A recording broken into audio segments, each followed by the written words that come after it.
Assalamualaikum, Tabi pun bertemu lagi dengan saya Irwan SP Channel.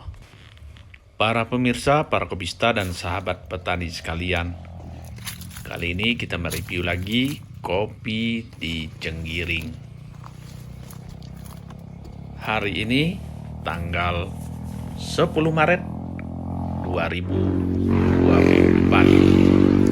Kopi di Cenggiring ini sudah tampak cukup besar-besar buahnya dan sudah memasuki usia, dalam istilah sini disebut dogan.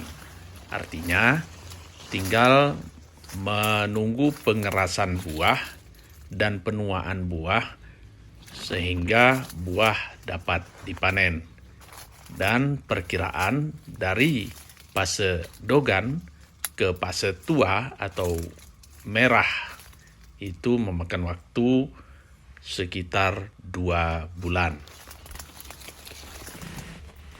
Dilihat dari buahnya pada tahun 2024 ini, kopi di kebun Cenggiring ini cukup lebat, di mana ini merupakan hasil dari perawatan yang kita lakukan sejak beberapa tahun yang lalu. Pemupukan juga kita berikan dengan standar tertentu dan diberikan sebanyak 3 hingga 4 kali dalam setahun, walaupun total pupuknya tidak lebih dari 500 kg per hektar. Jenis pupuk yang kita pakai merupakan pupuk tunggal dan juga ada pupuk majemuk. Pupuk tunggal yang kita pakai seperti SP36 dan KCL. Sedangkan pupuk majemuk yang kita pakai adalah NPK Ponska. Pada tahun ini memang sengaja kita tidak terlalu banyak memakai pupuk yang mengandung unsur N yang terlalu tinggi, dikarenakan dari pengalaman yang sudah, apabila unsur N-nya terlalu banyak atau terlalu tinggi akan menjadikan tanaman terlalu subur sehingga mudah terserang dari penyakit dan juga buah gampang rontok.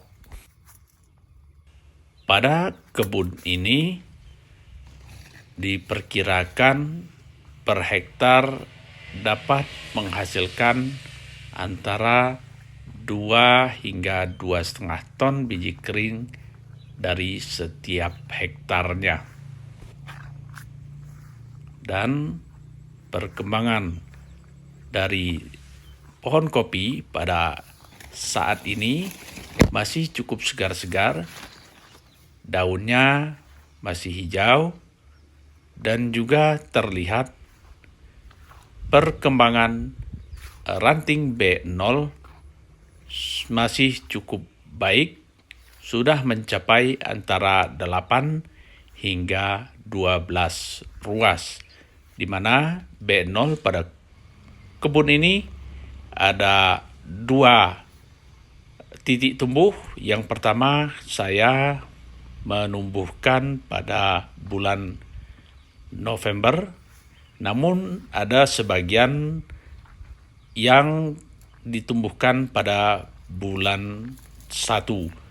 Hal ini terjadi karena kesalahan dari pemelihara kebunnya, dikarenakan belum memahami sistem pemeliharaan B0, sehingga pada bulan 11 dan 12 pada tanaman kopi ini dihabiskan tunas B0-nya.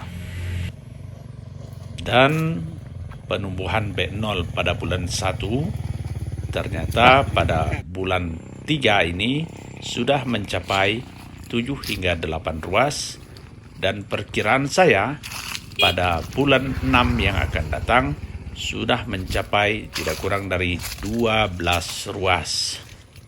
12 ruas untuk B0 artinya akan terdapat 12 dompolan buah pada saat pembungaan nanti, dan ini merupakan sesuatu yang sudah sangat cukup 12.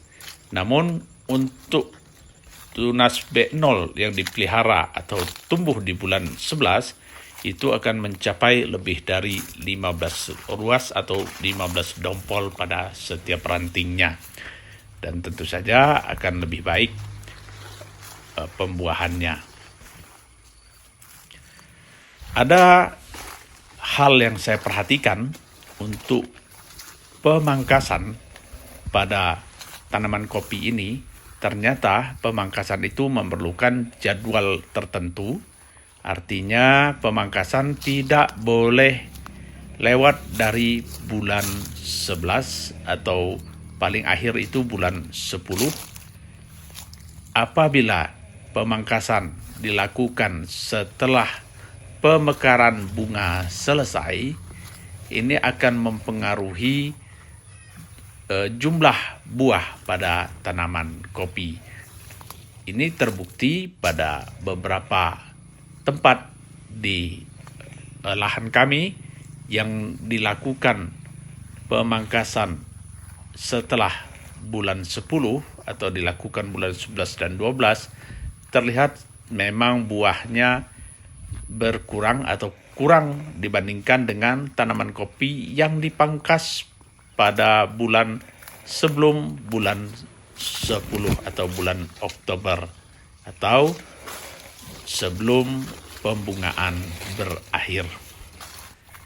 Dan untuk tahun kopi tahun 2023-2024, tanaman kopi di lahan kami ini kami berikan pemupukan sebanyak 4 kali, namun dengan jumlah pupuk yang tetap sama, yaitu 500-an kilogram per hektarnya, yang terdiri dari pupuk Ponska, pupuk yang mengandung fosfat, yaitu terdiri dari Pertipos, dan juga pupuk KCL. Terlihat tanaman kopi cukup respon terhadap pemupukan ini dengan adanya perkembangan dan pertumbuhan dari tanaman kopi yang masih cukup segar-segar. Terlihat tidak terlalu gemuk tunasnya dan juga tidak kurus. Artinya memang cukup sedang-sedang saja. Dan untuk pemupukan tahun depan, saya berencana untuk melakukan pengapuran sebanyak 5 hingga 10 sak per hektar, ditambah lagi dengan pemupukan dengan Pertipos ataupun SP36 yang akan dilakukan pada bulan 9 atau sehabis masa panen. Ini tujuannya adalah untuk memperbaiki pH tanah dan juga memperbaiki akar dari tanaman kopi, karena akar merupakan ujung tombak tanaman untuk menyerap unsur hara yang sangat dibutuhkan oleh tanaman. Kemudian pemupukan berikutnya akan dilakukan pada bulan 11 ataupun bulan 12 dengan pemupukan NPK. Pemupukan direncanakan akan dilakukan sebanyak 3 hingga 4 kali. Baik para pemirsa, para kopista dan sahabat petani sekalian, sampai di sini video kali ini. Semoga video ini dapat bermanfaat bagi kita semua. Jangan lupa like, share, komen, dan subscribe. Sampai bertemu pada video-video berikutnya.